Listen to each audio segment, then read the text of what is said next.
কিরে hello guys, welcome back to my channel কাকলির রান্নাঘরে। আজকে নিয়ে এসেছি একটা খুব সাধারণ রেসিপি।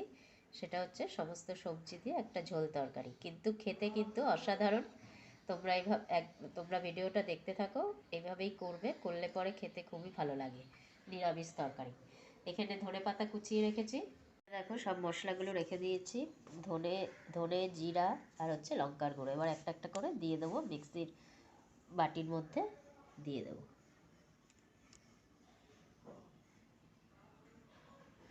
তরকারির পরিমাণ মতো, যেহেতু তরকারিটা বেশি নয় সেই জন্য অল্প করে দিলেই হবে। আর বেশি তরকারি হলে তখন মশলার পরিমাণটা বেড়ে যাবে।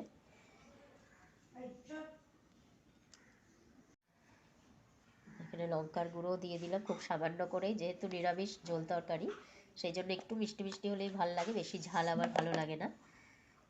তো এইটা মিক্সিতে পেস্ট করে নিই, তারপরে রান্নাটা শুরু করি। মশলাটা পেস্ট করে রেখেছি। আর এইখানে পাঁচফোড়ন রেখেছি, ফোড়ন দেবো। কড়াইতে তেল গরম হয়ে গেছে, তেলের মধ্যে পাঁচফোড়নটা দিয়ে দিলাম। পরে একটুখানি নাড়াচাড়া করে তেলের মধ্যে তারপরে তরকারিটা দিয়ে দেবো। সব তরকারিগুলো দিয়ে দিলাম, সাথে কাঁচা লঙ্কা দুটো দিয়ে দিলাম তরকারির মধ্যে। এবার একটু কড়াইয়ের মধ্যে তরকারিটা নাড়িয়ে চাড়িয়ে দিলাম সব তরকারিগুলো। তারপরে পরিমাণ মতো নুন দিয়ে দিলাম, আর এরপর পরিমাণ মতো হলুদও দিয়ে দেবো। যেরকম তরকারি পরিমাণ সেরকম বুঝেই দিতে হবে। ভালো করে তরকারিগুলোকে কড়াই দিয়ে নাড়িয়ে চাড়িয়ে কিছুক্ষণ ধরে সেটাকে একটু ভাজা ভাজা হলে তারপরে জল দিয়ে দেবো। তরকারিটা ঢাকনাটা তুলে দিলাম, তরকারিটা একটু মজে গেল, তারপরে একটু সাঁতলে নিচ্ছি ভালো করে। এবার পেস্ট করে রাখা যে মশলাটা সেটা দিয়ে দেবো তরকারির মধ্যে।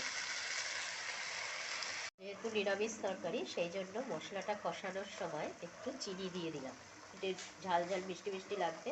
নিরামিষ তরকারি একটু মিষ্টি মিষ্টি ভালো লাগে খেতে। তরকারিটা কষাতে কষাতে দেখো একদম মাখা মাখা হয়ে গেছে। এবার আমি যে জল ফুটিয়ে রেখেছি গরম জলটা, সেটা দিয়ে দেবো তরকারির মধ্যে। তরকারিটা সেদ্ধ হতে হবে। জলটা দিয়ে দিলাম, দিয়ে এবার আদা উঁচু থালা দিয়ে ঢেকে রাখবো যাতে তরকারিগুলো সেদ্ধ হয় ভালো করে।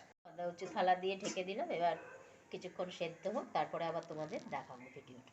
নামানোর আগে তরকারিটা একটু ধনেপাতা দিয়ে দিলাম। তরকারিটা একটু ঝোলঝোলি করবো, কেন ঝোল তরকারি বললাম। এই তরকারিটা তোমার অনেক সময় কি হয়, আমাদের ডাল করতে ইচ্ছা করছে না বা একবেলার জন্য রান্না হবে, তো ডাল করবো না, সেটা চিন্তা করলে এই তরকারিটা করে তোমরা খেয়ে নিতে পারবে, কেননা ডালের প্রয়োজন হবে না। একটু একটু ঝোল ঝোল থাকে তো, এটা ডালের কাজ করে।